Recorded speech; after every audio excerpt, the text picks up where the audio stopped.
I'm the man to beat Daniel Dubois.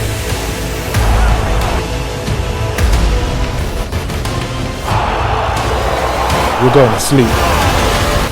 Ricky, we're still a few weeks out before Nathan meets Daniel Dubois for the British heavyweight title. How pleased are you with his progress in camp so far?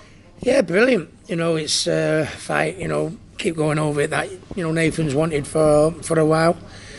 And now he's got it. I mean, and it's magnificent to see all the interest that is being generated, Great clash of personalities, great clash of styles.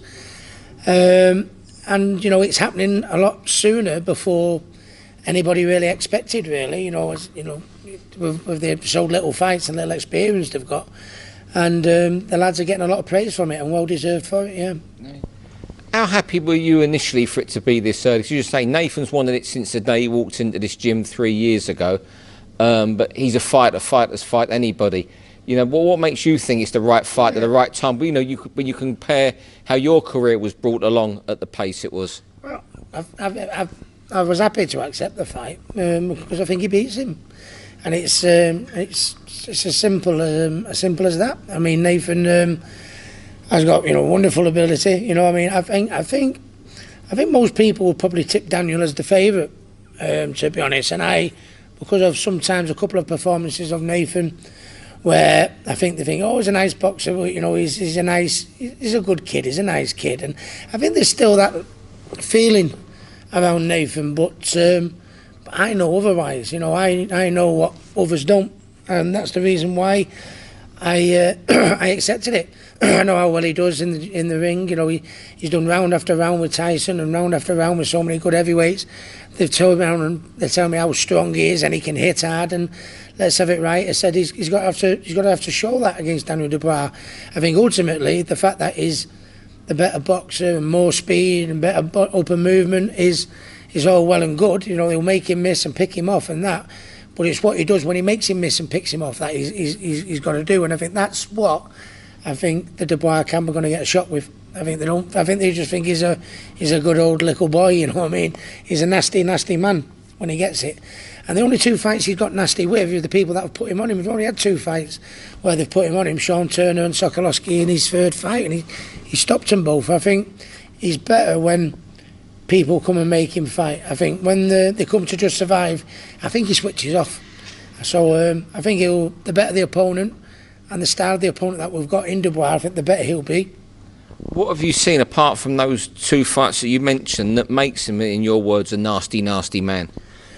Well, I just remember, I don't know what's happened with Daniel in the GB squad. He's been well made, that they didn't really get on. Nathan was a little bit upset that, that Daniel was getting all the write-ups and all the TV coverage and he was getting none. And he said, I used to beat him. He said, I used to murder him in sparring. And I say, well, you've got a chance to prove it now, haven't you? So, all right, you're saying this and saying that. But I said, now you're going to have the chance to back it up. And he will do it. He's just got a real, devil in his eye, in his training with every pad he hits. The difference I've seen him just in hitting the pads and his total attitude since this fight has come. And I think if Daniel thinks he's going to come getting his back foot and jab pretty and all that, I think he's very much mistaken. He's going to use his best attributes, obviously, because that's what's going to ultimately make him win it. But there's the oldest saying in boxing, you've got to make him miss and make him pay, and he will make him miss. And he won't have any problem finding the target, because I don't think Daniel's that versatile, that agile, in movement and defence. With that Nathan's speed and movement, he will make him miss. But when he makes him miss, he's got to find that target. And as I've always said, it's not a tickling contest. You've got to really sink him in. And if he does sink him in, I think from our point of view, I think we'll be very, very happy. Why do you think he'll find that ferocity in this fight? One, because he's had a couple of tellings off. Because sometimes when he's fought the journeyman and they've come in and looking to survive, he's been winning the fight, and because he's been winning the fight, he's been happy to just box to a points win. But I said you won't get that luxury, as this, with Daniel. When he fights, you've got to fight back. And every time I've said it to him in the gym. Every time he was sat at the press conference with Sean Turner, and Sean Turner said, "You're only a kid, come and sit in the pocket with me, I dare you, I dare you."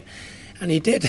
And I think that's what he's got to show. What he showed in the Turner fight, he's got that and more. And I think he's got to show his boxing ability and movement, but he's got to choose and pick his moments when to give it Daniel, as they say, you know, because otherwise Daniel will keep rumbling forward all day long. If Nathan just goes on the back foot, tap, tap, tap, he's got to make him miss, use his speed, use his movement, hit him and hurt him, and gain Daniel's respect and stop him coming. And will he stop him in the fight? Absolutely, 100%. I'd be surprised. I mean, it's not like I'm not aware of the dangers that are there for us. Daniel's, you know, a very much improved fighter, confidence is up, big hitter and everything like that. I just, you know, I don't, you know me here, Steve, I don't make things up, I don't tell stories, I don't tell lies, I don't need to big fights up, I never big myself up, and I just believe in my heart 100%, when Ricky Hatton says something, normally it's the truth, isn't it? This is the truth, I think he's going to knock him out. You tell some very funny stories about yourself anyway. Well, we got a face like this, you've got to laugh at yourself, haven't you, to be honest. My missus always said it was a joke, but but no, it's going to be a great night, and another great night for British heavyweight boxing. What we're doing on the world scene is, you know, with Anthony Joshua and Tyson Fury, and then you've got Dylan White and Chisora and Dave Allen just backing up, and then we've got another, you know, the conveyor belt just coming up in Nathan and Daniel, you know, so it's a great time to be an heavyweight boxer. And I said to Nathan, I said, the doors that this will open up for you, you know, you want to beat Daniel, that's the main goal, but the doors that this will open you, being a heavyweight boxer at this moment in time in British boxing, I said, you know, the world's your oyster when you go from this one. Thanks a lot. Cheers again, Rick. Pleasure, mate. Daniel Dubois. Everyone's talking like he's the next big thing. Absolute dynamite. Massive right hand. They say he's got power, but how can he hit what's not there? He's stiff, he's robotic.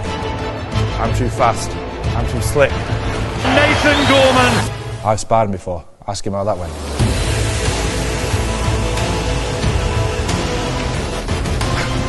I'm going to box circles round him, make his head spin. I've been calling for this fight. He does not want it. I'm the man to beat Daniel Dubois.